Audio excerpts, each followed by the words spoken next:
சாணக்கியா நேயர்களுக்கு வணக்கம். சனாதன உலகத்தின் உண்மைகளை அறியலாம். இன்று நாம் யாரை பற்றி பார்க்க போகிறோம் என்றால் லோபமுத்ராவை பற்றி பல விஷயங்களை தெரிந்து அறியலாம். லோபமுத்ரா ஒரு வேத ரிஷிகா, அதாவது பெண் முனிவர். இவர் ரிக்வேத காலத்தில் வாழ்ந்தவர். லோபமுத்ரா யார் அப்படின்ட்டு பார்த்தா, விந்திய மலையவே தான் கடந்து போவதற்காக குனிய வைத்த மகாமுனிவர், தமிழ் முனிவரான அகத்திய முனிவரின் மனைவி மற்றும் ரிக்வேதத்தில் பாடல்களை இயற்றிய ஒரு பெருமை மிக்க ரிஷிமாதா என்றும் இவரை கூறலாம். அகத்திய முனிவர் ஒரு துறவி. இவருக்கு குழந்தை இல்லாத காரணத்தினால் எதிர்காலத்தில் அவரது முன்னோர்களுக்கு பித்ரு சடங்குகள் தர்ப்பணம் செய்யப்படாமல் போனால் முன்னோர்களின் ஆன்மா பித்ருலோகத்தை சென்று அடைய இயலாமல் தவிக்கும் என்ற எண்ணம் இவரை ஒரு காலகட்டத்தில் வாட்டி எடுக்க ஆரம்பிச்சிச்சு. அப்போ இப்படிப்பட்ட சூழ்நிலையை எதிர்காலத்தில் தவிர்க்க அகத்திய முனிவர் திருமணம் செய்ய முடிவு செய்கிறார். தான் ஒரு துறவி.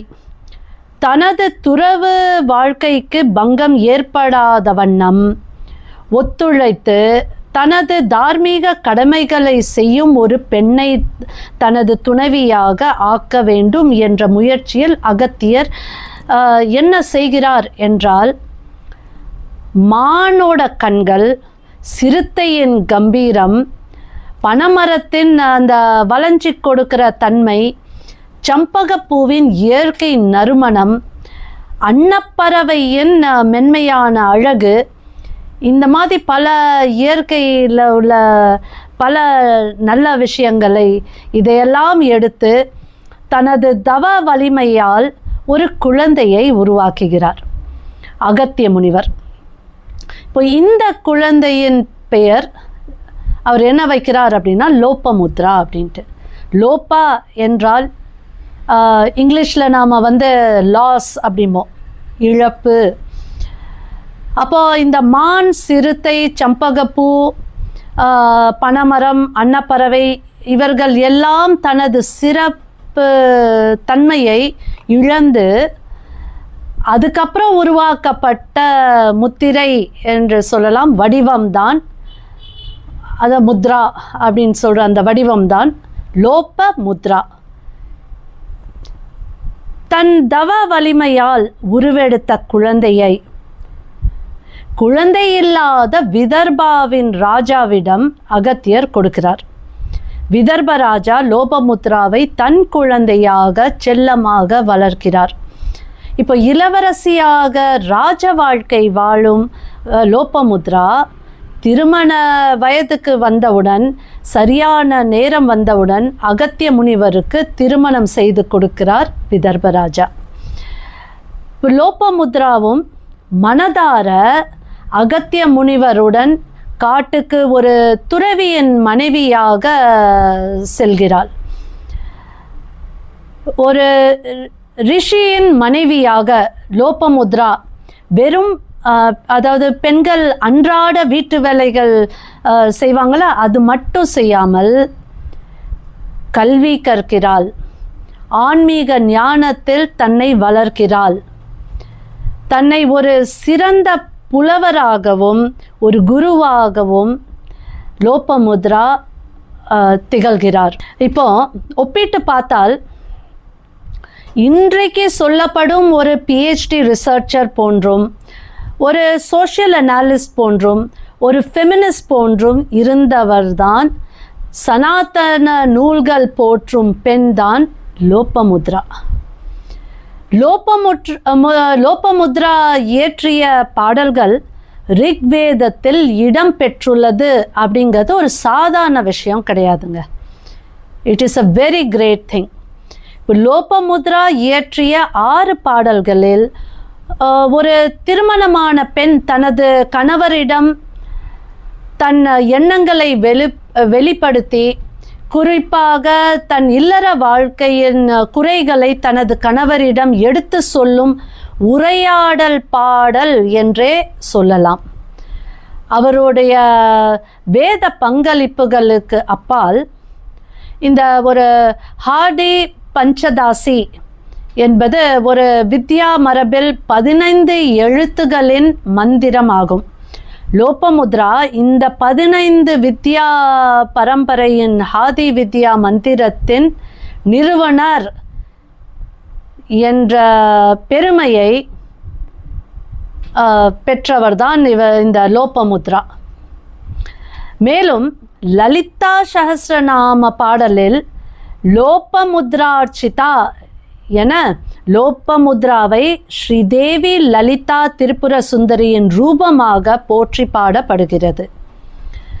இப்போ வரலாறு கூறும் நாட்டுப்புற பாடல்களின்படி லோபமுத்ரா பாரதத்தின் தென் பகுதியில் தனது மனித உருவத்தை தியாகம் செய்து காவேரியாராக இன்றைக்கும் பல கோடி மக்களை வாழ வைக்கும் ஒரு தாயாக, வற்றாத நதியாக ஓடுகிறார் என்று ஒரு சார் மக்களின் அசைக்க முடியாத நம்பிக்கையும் பக்தியும் ஆகும்.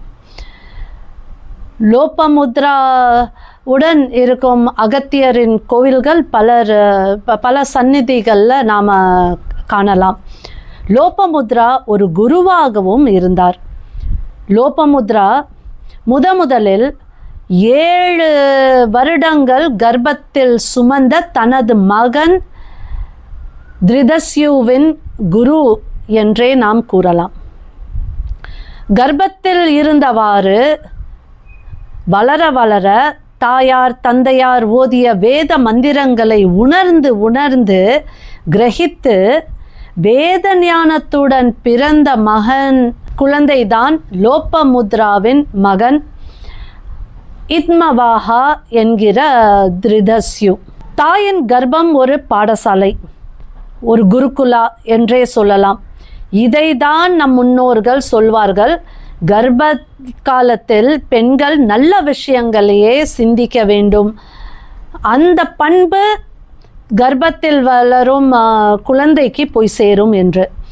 சரி, இப்போ அந்த லோபமுத்ராவின் குறிப்புகள் எந்தெந்த நூல்களில் கிடைக்கும் என்று பார்த்தால், ரிக்வேதம், அதாவது ரிக்வேதத்தில் தான் அவங்க இயற்றிய பாடல்கள் ரிக்வேதத்தில் இருக்குது. அப்புறம் மகாபாரதத்தில் குறிப்புகள் இருக்குது. பிரம்மாண்ட புராணத்தில் உள்ள அந்த லலிதா சஹஸ்ரநாமத்தில் கிடைக்கும். ஸ்கந்த புராணம், சிவபுராணம் போன்ற நம்ம புனித நூல்கள்லாம் நம்ம லோபமுத்ராவோட குறிப்புகள் நம்ம பார்க்க முடியுது. இப்போது லோபமுத்ராவை நாம் சித்தரிக்கணும் என்றால், ஒரு பெண் தனது காலத்தின் எல்லையை தாண்டி ஞானத்தில் சிறந்து மேலோங்கி உயர்ந்து நிற்கும் ஒரு மகான் பெண்ணாக நாம் பார்க்கலாம். சொகுசாக வாழ்ந்து ஒரு துறவியின் மனைவியாக வந்த பின் தனது வாழ்க்கை, அதாவது ஆரம்ப காலத்து வாழ்க்கையில் அனுபவித்த ஆடம்பரத்தை விட்டுவிட்டு கணவரின் சூழ்நிலைக்கு ஏற்ப தன்னை மனதாக மாற்றிக்கொண்டு சிறந்து வாழ்ந்த ஒரு உதாரண பெண்ணாக நாம் லோபமுத்ராவை பார்க்கலாம். லோபமுத்ராவின் ரிக்வேதத்தில் இடம்பெற்றிருக்கும் பாடல்களில் என்ன தெரிகிறது அப்படின்னா, லோபமுத்ரா ஒரு அடிமை பெண் அல்ல. தனது உரிமைகளை தனது கணவரிடம் கேட்டு பெறும் ஒரு பெண் உரிமை போராளி, ஒரு ஃபீமேல் ரைட்ஸ் ஆக்டிவிஸ்ட் என்றே கூறலாம். ஆகையால் சனாதன இந்து தர்மத்தில் பெண்களுக்கு கல்வி கற்கும் உரிமை கிடையாது, பெண்கள் அடிமைகள், பெண்கள் வேதம் படிக்கக்கூடாது, பெண்கள் வேதம் கற்க முடியாது என்றெல்லாம் பொய்யை பரப்புபவர்களுக்கு லோபமுத்ராவின் வாழ்க்கை வரலாறும் சாதனைகளும் சமர்ப்பணம்.